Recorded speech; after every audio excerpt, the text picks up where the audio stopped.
So hello everyone, ये जो topic हम लोग पढ़ने वाले हैं वो टॉपिक है हमारा इसके बाद स्टमक। तो एक बेसिकली ध्यान देंगे क्या कि stomach are having to sphincter over there. एक स्पिंक्चर का नाम हमने दिया है ओइसोफिजियल स्पिंक्चर, जो आप ये देख पा रहे हो यहाँ पर, ठीक है। और दूसरे स्पिंक्चर का नाम हमने दिया है पैरालिक स्पिंक्चर। तो जो sphincter available over here, what is the work of that? तो स्पिंक्चर का बस एक ही काम है कि वह कुछ एक सर्टेन अमाउंट ऑफ फूड को बस ड्रॉप करे स्टमक में, क्योंकि it is not possible to drop the whole food. आपने ऐसा नहीं कि आपने पूरा का पूरा एप्पल लिया, पूरा का पूरा एप्पल आपके स्टमक में उतर गया। It never happens. उसको छोटे छोटे लिटिल अमाउंट में उसको जाना पड़ता है ताकि वो इजिली ब्रेक हो पाए, ठीक है। दूसरा बात, जब भी हम बात करते हैं तो ऑब्वियस बात ये डाइजेशन की प्रोसेस में हम लोग आ गए, और डाइजेशन में हमारा जब स्टमक की बात आता है तो हम लोग बोलते हैं कि stomach is a sac like, pouch like, muscular structure. और ये मस्कुलर स्ट्रक्चर होने के साथ साथ स्ट्रेचेबल स्ट्रक्चर भी है। गाइस, ये मस्कुलर स्ट्रेचेबल होने का फायदा क्या होता है? ये मस्कुलर स्ट्रेचेबल होने का फायदा बस ये कि जब भी आप फूड ईट करते हो तो जाके थोड़ा सर्टेन पीरियड ऑफ टाइम के लिए वहां पर स्टोर होता है, और स्टोर होने के साथ साथ एक पार्शियल डाइजेशन भी वहां पर अकॉर्ड होता है। तो मैं एक बात बता दूं कि इस डाइजेस्टिव, यहां पर कुछ डाइजेस्टिव ग्लैंड्स पाए जाते हैं स्टमक में, और वो कहां पाए जाएंगे? तो वॉल ऑफ द स्टमक में। वॉल ऑफ द स्टमक में जो डाइजेस्टिव ग्लैंड्स होंगे तो वहां पर आप देखोगे तीन तरह के फ्लूइड होते हैं। एक होता है हाइड्रोक्लोरिक एसिड, दूसरा पेप्सिन, और तीसरा म्यूकस। इन तीनों के बारे में हम लोग समझेंगे कि पहला जो कि आपका HCl, that is hydrochloric acid, that is a very harmful chemical. अगर आप उसको ओपन हैंड पे इस तरह से लेते हो तो आपका हाथ जलने तक की क्षमता वो रखता है, बट वो फिर भी हमारे स्टमक में अवेलेबल है। लेकिन उसका काम क्या है? स्टमक में रहने के बाद भी उसका काम क्या रहता है? गाइस, उसका पहला काम क्या है?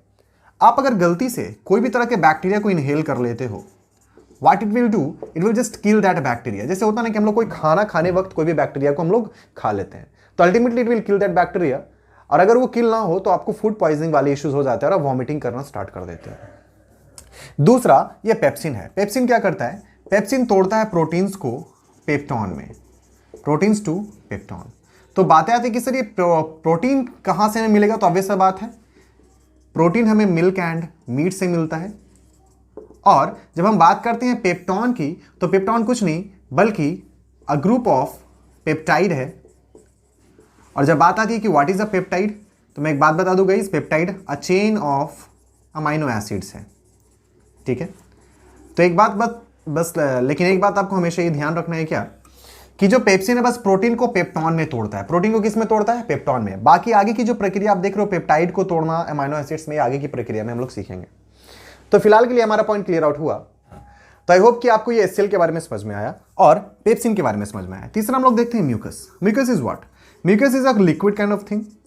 एक ऐसा लिक्विड है जो एक लेयर प्रिपेयर कर देता है स्टमक के चारों ओर। अगर आप देखो तो ये अगर हमारा स्टमक है तो इसके चारों ओर एक लेयर प्रिपेयर कर देगा।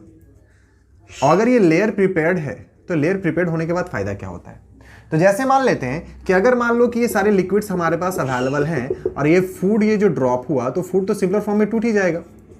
तो फूड लेकिन सिंपलर फॉर्म में टूट रहा है जब केमिकल्स हैं। लेकिन अगर मान लेते कभी कदार क्या होता है कि आप excess kind of acidic medium आप कंज्यूम कर लेते हो, अल्कोहल कंज्यूम कर लेते हो, या फिर डिहाइड्रेशन से सफर कर रहे हो, या फिर आपने पूरा दिन खाना नहीं खाया हो, तो HCl की एक्युमुलेशन ज्यादा हो जाती है।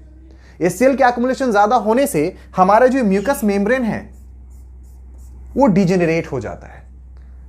अब एक बात हम लोग को समझना है कि म्यूकस मेम्ब्रेन करता क्या था। तो म्यूकस मेम्ब्रेन बस यही काम करता था कि यहां जो अवेलेबल HCl है, यहां जो अवेलेबल HCl है वो कभी भी, जैसे मान लेते हैं हमारा स्टमक है तो ये यहां जो HCl अवेलेबल था हमारे पास, ये HCl को मस्कुलर पाउच के कांटेक्ट में नहीं आने देता था। तो जैसी HCl की क्वांटिटी है वो मस्कुलर पाउच के कांटेक्ट में आएगा तो आपको कैसा फील होगा? बर्निंग सेंसेशन एक स्टार्ट हो जाएगा, मतलब आपके पेट में जलन होनी स्टार्ट हो जाएगी। A burning sensation will occur. तो ये जो burning sensation will occur, then what will happen? तो इसको रिपेयर होना भी जरूरी है। तब आप क्या करते हो? ये बर्निंग सेंसेशन को हम किस नाम से जानते हैं? एसिडिटी। तो अब वैसे बात है, ये जो एसिडिटी है इसके क्योर के लिए आपको सबसे फेमस कंटेंट जो इनो है वो क्या करता है, इसमें ऐसे एंटासिड्स प्रेजेंट रहते हैं जो इस एसिड को न्यूट्रलाइज कर देते हैं और हमारा म्यूकस मेम्ब्रेन फिर से रिपेयर हो जाता है। अब क्या होता है कि इतने सारे लिक्विड्स और इतने सारे केमिकल्स जैसे HCl, पेप्सिन, म्यूकस, इस पे सारी चीजों पे एक्ट करने के बाद जो फूड था वो और सिंपलर फॉर्म में टूटते चला गया। तो जब वो सिंपलर फॉर्म में टूटते चला गया, मतलब it is going to turn into a very normal paste. अब वो जब पेस्ट में प्रिपेयर हो जाएगा तो इस पेस्ट को हम लोग आगे, तो उस पेस्ट को हम लोग क्या कर रहे थे, बोलस। जब वो पेस्ट यहां फूड यहां पर था तब हम उसको क्या कर रहे थे, बोलस। लेकिन जब यहां पर वो पेस्ट आ जाएगा, अब उस पेस्ट को जब बहुत काफी पिसने के बाद उस पेस्ट को क्या कहा जाएगा, काइम। ठीक है, अब उस पेस्ट को हम क्या कहेंगे, काइम, CHYME। अब ये जो काइम है वो एक फाइन पेस्ट हो गया, मतलब ये एक ऐसा फाइन पेस्ट है जो इजिली एब्जॉर्बेबल वाला कंटेंट में के अकॉर्डिंग ये पाया जाएगा। ठीक है, तो इसके बाद हम लोग देखते हैं क्या, ये जो फाइन पेस्ट पे है इस पे भी बहुत तरह के अब ऑर्गेन्स वर्क करेंगे। तो हम लोग अब आएंगे कहां पर, ये आप लीवर देख रहे हो, तो लीवर को कहा जाता है, it is the largest gland present in our body.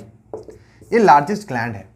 ठीक है, और इसके बाद जो पैंक्रियाज आप देख रहे हो, ये सेकेंड लार्जेस्ट ग्लैंड है। पैंक्रियाज आपका सेकेंड लार्जेस्ट ग्लैंड है, और साथ साथ में ये फर्स्ट लार्जेस्ट एंडोक्राइन ग्लैंड भी है।